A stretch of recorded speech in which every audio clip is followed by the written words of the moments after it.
ini berat nih meninggal nih, Nabi tak salatkan orang sini. Ya, jadi bagaimana? Maka saya boleh nasihat begini. Yang punya hutang, kalau ada kemampuan cepat bayar. Ya, jangan dilambat-lambatkan. Jangan dipakai lagi duit untuk itu, untuk ini dan sebagainya. Jangan. Takut kita tak tahu umur. Ya, kita tak tahu umur kita ni kapan dipanggil Allah. Meninggal, ada masalah ini kan berat jadi. Ya, makanya Nabi berlindung daripada hutang. Nabi itu pernah menggadaikan baju besinya sekali itu dia. Kerana butuh baju besi untuk orang tu, kan dulu baju besi ada harganya. Nah, begitu Nabi kepepet betul, baju besi orang itulah digadaikan Nabi. Itu jangan lagi. Nah, yang lain ada. Nabi siap hidup sederhana tanpa hutang. Kita hidup mewah penuh dengan hutang. Begitu.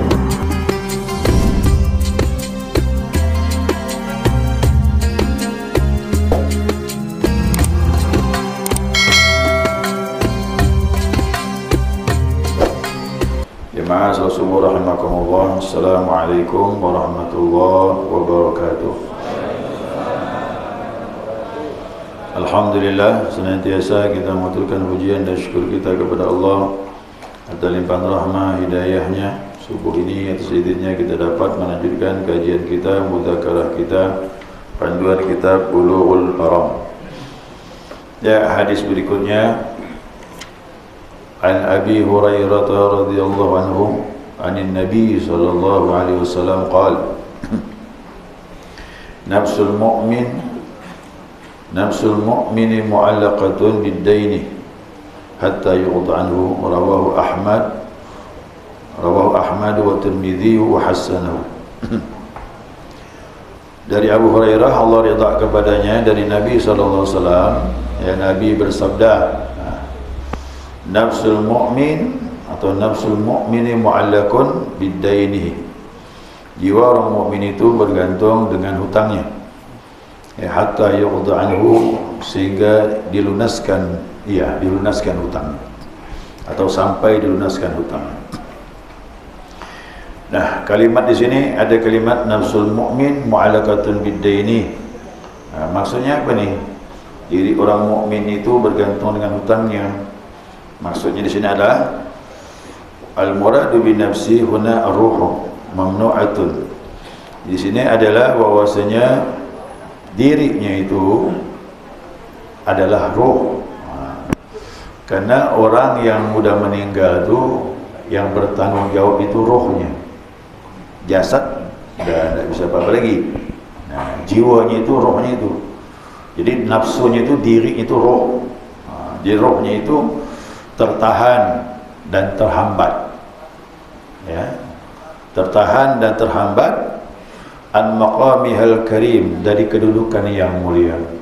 Orang kepingin dia mendapatkan tempat yang mulia setelah kematian, walaupun dia termasuk ahli ibadah, dia pasti kepingin tempat yang mulia, tetapi kerana urusan hutangnya belum selesai, maka jadi masalah. Ya, jadi masalah.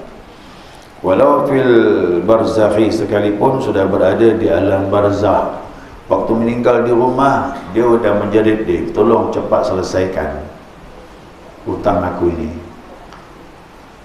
Kemudian dibawa lagi ke alam barzakh terlebih lagi, karena sebentar lagi akan ada pertanyaan malaikat munkar dan nakir. Makanya hak-hak manusia itu harus sudah diselesaikan. Makanya urusan dunia itu kok dapat sekarang selesai memang sebelum datangnya ajal. Nah, kalaupun tak sempat, ya, ahli warisnya lah yang mengurus. Ya, ahli waris yang mengurus. Nanti kita jelaskan. Ya. Kemudian hatta yuqta anhu, sehingga dilunaskan ia, ya, dilunaskan terhadap hutang tersebut. Maksudnya apa ini? Nah, dilunasi walaupun sudah meninggal, ahli warisnya melunaskannya, atau ada orang yang menanggung hutangnya, boleh. Ya, ada orang yang menanggung hutang. Si A ini meninggal, Ya, bagaimana nih? Nah, selesaikan hutang piutangnya sebenarnya sebelum dibawa ke kuburan, baik bentuk kes ataupun nanti ada orang menjamin mengenai hutangnya, saya yang akan melunasinya. Ada orang yang muncul begitu, selesai. Ya, selesai itu dah. Nah, tinggal nanti proses lah. Tapi jelas si mayat akan tenang tu dah. Kalau ada yang sudah mengurus hutang piutang, apalagi ahli warisnya. Nah, kita lihat di sini kata ulama bahwasanya hutang itu memang jadi beban. Hutang itu jadi beban. Di dunia ya jadi beban. Apa kita dah meninggal? Di dunia ciri-cirinya apa? Apa dia ciri-cirinya? Malam tak bisa tidur. Siang susah kalau ketemu orang yang beri hutang. Betul tak? Nah, itulah ciri-cirinya. Malam tak tenang, kemudian ketemu orang yang beri hutang tu malu. Nah, itulah dia. Makanya bagi orang yang berakal, kata ulama, dia harus selesaikan memang hutang tersebut menurut kadar yang dia mampu. Nah, ya, saya beritahu gini. Kalau memang orang itu berhutang itu memang kebutuhan, dibolehkan. Tapi niatnya harus membayar.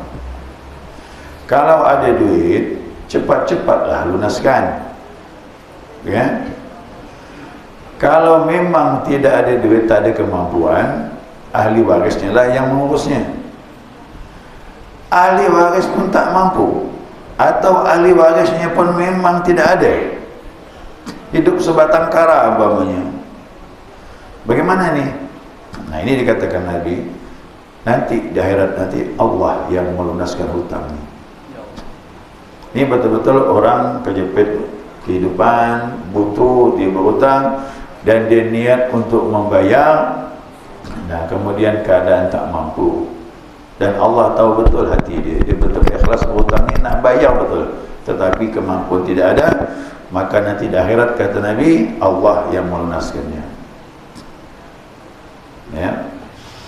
Yang jadi masalah, dia butuh, kemudian dia berhutang. Tatkala kemampuan sudah tiba, duitnya sudah cukup untuk membayar, dia belum mau bayar. Ini penyakit. Ini penyakit orang berhutang nih. Nah, kemampuan sudah ada, tetapi tidak mau bayar. Dipakai itu lagi, dipakai ini lagi. Nah, ini hati-hati. Ya. Nah, orang seperti ini hidupnya dalam keadaan tanggungan. Artinya apa? Dia bergantung kepada piutang tadi. Kalau dia hidup dalam keadaan maksiat kerana hutang belum dibayar, kalau dia meninggal tergantung yang berhutang. Kok dimaafkan selesai, kok tak dimaafkan sampai hari kiamat jadi masalah. Ya, maka jangan sepelekan masalah hutang. Ya, jangan sepelekan. Karena dia bilang apa? Wadzalika li'annal maita mashulun bidainihi ba'da mautihi. Ini ulama bilang sesungguhnya mayat itu disibukkan dengan hutangnya setelah kematian. Artinya punya masalah betul dalam alam barzah itu, tak selesai dia. Ya, tak selesai. Nah, maka di sini Nabi menjelaskan dalam sebuah hadis, nafsul mu'min mu'allaqatun bidainihi. Diri mukmin itu tergantung daripada hutangnya. Dirinya terhalang untuk sampai mencapai kedudukan yang mulia di alam barzah pun terhalang juga disebabkan hutang, walaupun dulu dia ahli ibadah. Ya, dulu dia ahli ibadah. Nih, waqad kana sallallahu alaihi wasallam la yusalli ala man kana alaihi dain. Ada satu riwayat memang Nabi pernah tidak mensalatkan orang yang punya hutang. Nah, jadi agak berat nih. Nabi kan mau salat, dapat petunjuk dari Allah. Ini orang punya hutang. Nabi tinggalkan. Ya, Nabi tinggalkan. Karena salat itu, salat jenazah itu doa untuk si mayat. Ya. Jadi kalau ada doa mayat dalam salat itulah takbir yang ketiga itu. Allahu Akbar. Khusus tu Allahumma fillahu warhamhu wa'afihi wa'afanhu. Terus kalau hafal tu tak cukup sampai itu. Perempuan Allahumma fillaha warhamha wa'afiha wa'afanha. Itu hak si mayat. Dan doa Nabi itu mustajab. Ulama bilang doa Nabi itu mustajab, dan Nabi tidak mau menyanyiakan hak hambanya. Apalah artinya aku mendoakannya? Doa Nabi mustajab. Sayang, karena si mayat bermasalah. Itu dia. Ya, doa Nabi mustajab, tapi si mayat ada masalah dengan hutang. Jadi percuma doa Nabi ini, sia-sia jadinya. Itu saya katakan, sia-sia doa orang yang mustajab kalau si mayat ada masalah. Ya, nah, apabila ada seseorang yang menanggung hutang tersebut, nah, Nabi mensalatkannya. Ya, Nabi mensalatkannya. Kan ada, waktu pernah ada riwayat saya baca hadis itu, begitu Nabi mau salat jenazah, kata Nabi, siapa yang bisa menanggung hutang si mayat? Nah, salah satu sahabat bilang, saya Rasulullah. Kalau gitu, ayo kita salat. Nabi jadi imam, karena ada yang menanggung. Jadi setelah pemakaman, dia menyelesaikan nanti masalah. Nah, jadi betul-betul dibayar. Bukan cukup bilang saya nanggung, tapi terus dia bilang nanggung betul. Diurus selesai, begitu pemakaman selesai, langsung orang datang mengambil haknya, dia lunaskannya. Ya, berapapun kita tidak tahu nilainya. Yang pula berubah pula, saya nanggungnya berapa? 2 juta saya bayar. Tanya ke berapa hutangnya? 150 juta. Maka hati-hati yang menanggung ni. Yang menanggung tu harus ada kemampuan. Kalau tak ada kemampuan jangan. Ya, ni berat ni, hutang banyak ni. Nah, waqad kana hadha fi sadril Islam. Ya, thumma lamma atallahu bil khair kana sallallahu alaihi wasallam yusalli ala kulli muslimin yuqda dainahu min baitil mal. Jadi cerita awal tadi, ya, itu awal Islam. Awal Islam itu begitu mayat ada hutang, Nabi tanya siapa yang bisa menanggungnya. Itu awal Islam. Kerana Nabi pun, mohon maaf, awal-awal Islam tadi beliau tak ada kemampuan untuk bayar hutang orang lain. Tetapi begitu kebaikan sudah datang, apa kebaikan? Harta datang, pemberian orang banyak, apalagi ghanimah. Ghanimah itu harta rampasan perang. Dulu peperangan kalau menang, musuh lari, barang yang tertinggal itu menjadi rampasan orang yang menang tadi, maka itu menjadi harta simpanan, dan itulah dikumpul-kumpulkan menjadi daripada harta Baitul Mal umat Islam di Madinah waktu itu. Nah, pada waktu kebaikan banyak datang tadi itu, langsung setelah itu tak ada lagi Nabi bertanya siapa nanggung, dah Nabi langsung menanggungnya, diambil dari Baitul Mal. Nah, kenapa? Li'annahu waliyun man la waliya lahu. Nabi itu wali, ya, wali daripada orang yang tak punya wali. Wali itu orang yang bertanggung jawab kepada orang yang bersangkutan. Umpamanya ini orang ini meninggal, ada ayahnya tak? Ayahnya walinya tu. Ayahnya tidak ada, paman yang menanggung dia. Itu namanya wali. Jadi Nabi Muhammad wali bagi umatnya, bagi orang yang tak punya wali. Jadi waktu itu setelah Islam dapat kebaikan yang banyak, semua mayat yang punya hutang Nabi yang menanggungnya. Sayangnya Nabi dengan orang lihat itu, orang punya hutang dibayarkannya kalau Nabi mampu. Makanya Nabi, ciri-ciri Nabi itu, kalau orang itu datang, Nabi punya kemampuan, langsung Nabi beri. Tapi kalau Nabi tak ada kemampuan, dia tanya sama sahabat, ada tak bisa menanggung dia? Saya Rasulullah, selesai. Nah, makanya dulu pernah ada kisah, orang itu lapar datang mendatangi Nabi Muhammad SAW. Nabi pun susah waktu itu, persediaan makan tidak ada di rumah. Nah, dia lapor dengan Nabi, saya lapar ya Rasulullah. Nabi mandang dirinya pun tak ada apa-apa. Nah, maka Nabi bawa orang itu di hadapan sahabat. Ada berapa sahabat? Nah, siapa yang bisa beri makan orang ini? Nah, itu dibawa sama Nabi. Ya, dibawa dengan sahabat yang siap menanggung makan. Bawalah ke rumah. Ternyata dia pun susah juga. Ada makanan untuk anak ya. Anak belum makan malam. Anak belum makan malam. Kata suaminya, mana anakmu? Dia hiburlah dia. Ada sesuatu nak? Ada. Hanya untuk makan dia berdua ni. Anaknya 2 orang. Kata suami bilang, hiburlah dia sampai tertidur. Itu makanan kasihkan tamu. Makanan kasihkan tamu. Masya Allah, beratnya orang dulu. Ya, kita anak tak makan, ada tamu datang, kira-kira kasih siapa dulu? Anak dulu minta tamu kasih air juga lah. Saya katakan sahabat tu imannya hebat, ya, hebat dia. Kenapa dia? Dia malu, ya, kalau tak bisa menjamu tamunya Rasulullah sallallahu alaihi wasallam.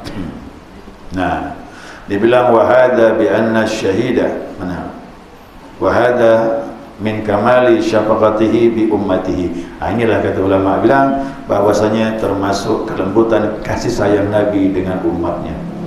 Jadi Nabi ni terus terang lah dengan kita ni dia sayang walaupun tak jumpa dengan kita ni. Dia kepengen kita ni selamat semua. Nah, cuma kita ni tak mau selamat. Ya. Jadi kata Nabi semua masuk surga illa man aba, kecuali yang tak mau. Siapa yang tak mau ya Rasulullah? Man ata'ani dakhala jannah. Siapa yang ikut aku, surga lah masuk dia. Wa man asa'ani faqad aba. Siapa yang menyalahi aku, dia enggan masuk surga. Jadi syaratnya kita ikut Nabi. Selesailah dia. Nah, ada lagi satu riwayat yang cukup keras sekali tentang masalah hutang ini. Ya, dengan akhbar daripada Nabi SAW, berita dari Nabi. Kata Nabi, bi anna syahida yaghfiru lahu kulla dhanbin illa ad-dain. Sesungguhnya kata Nabi, orang yang mati syahid itu diampuni oleh Allah kecuali yang punya hutang. Jadi orang yang syahid meninggal perang fisabilillah diampuni Allah, tapi kepunya hutang tidak.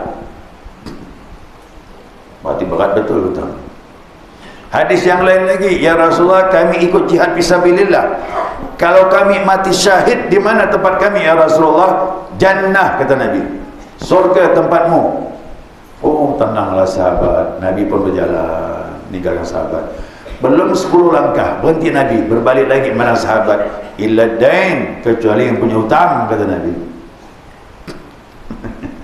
Nah, jadi tak masuk surga, tak diampunkan Allah. Orang yang syahid padahal berat itu, bertaruh nyawa pun jadi masalah. Apalagi kita ni bukan mati syahid, punya hutang pun lagi. Nah, hati-hati, lebih berat lagi dah. Ya, lebih berat lagi.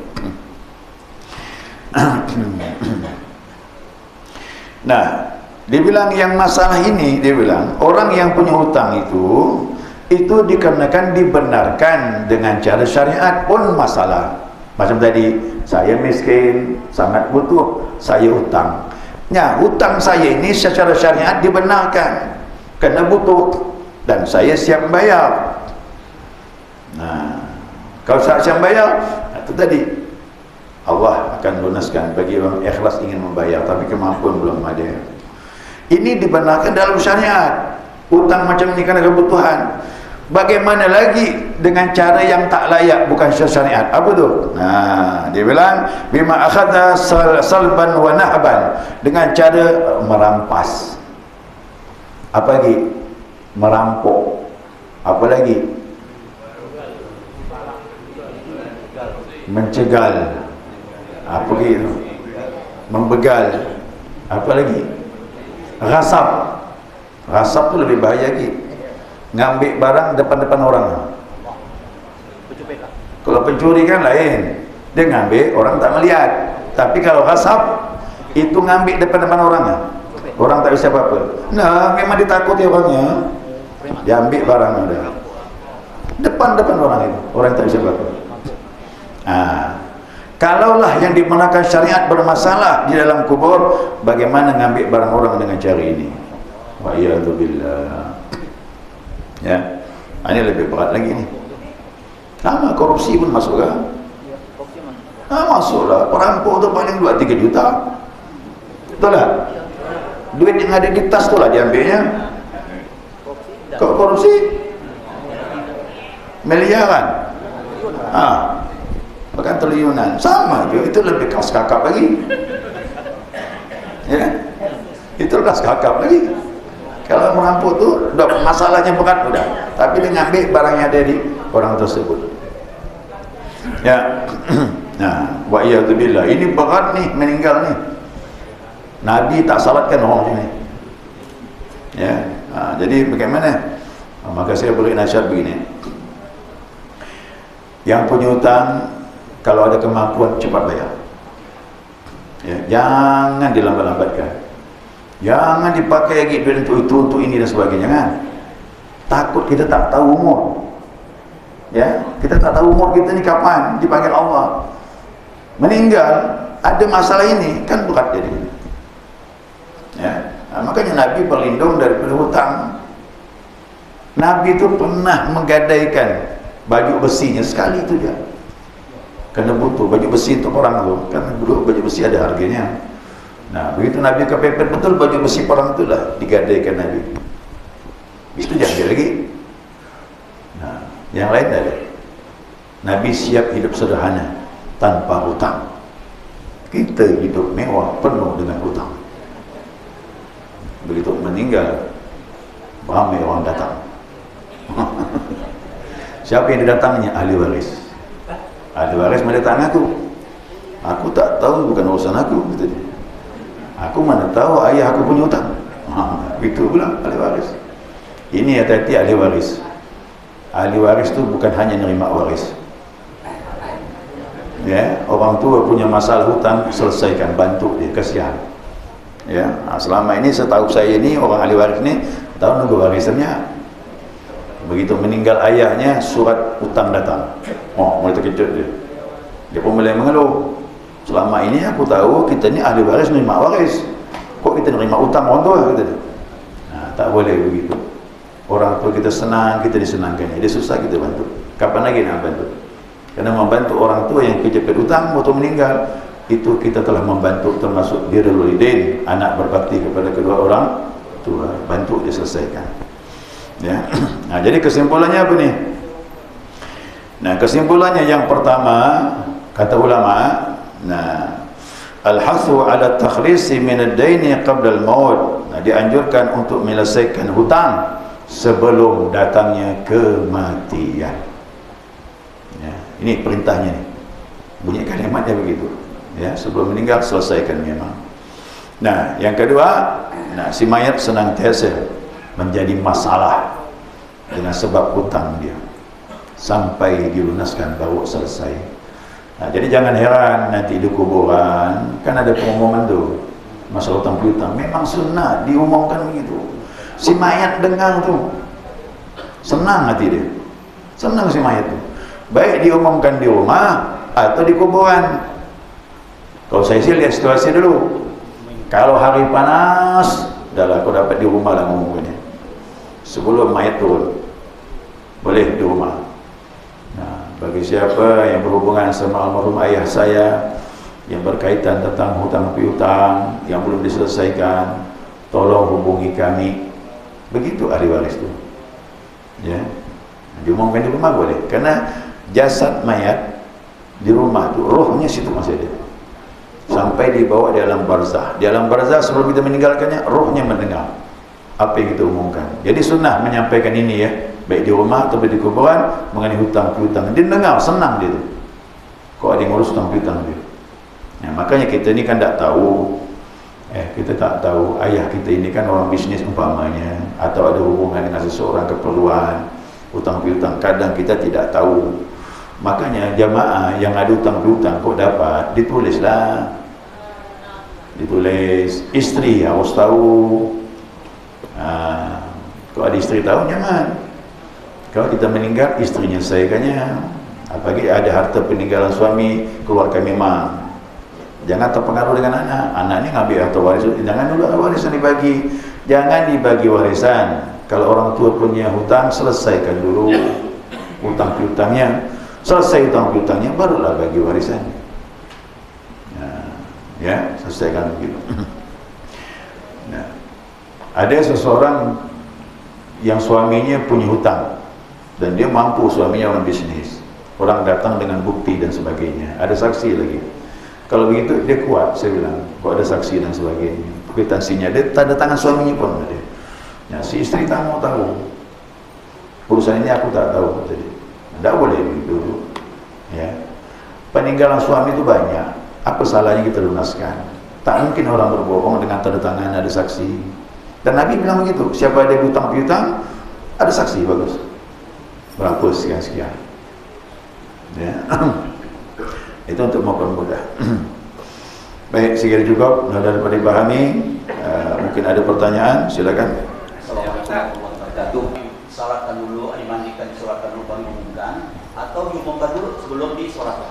Ya. Assalamualaikum warahmatullahi wabarakatuh. Ibadah-ibadah salat dalam kubur dan sebagainya itu akan dipermudah oleh Allah kalau ini sudah diselesaikan sebelum salat. Cuman masalahnya dapat ke informasi siapa-siapa saja yang berhubungan dengan si mayat waktu masih hidup, hutang piutang itu. Ini kadang perlu waktu.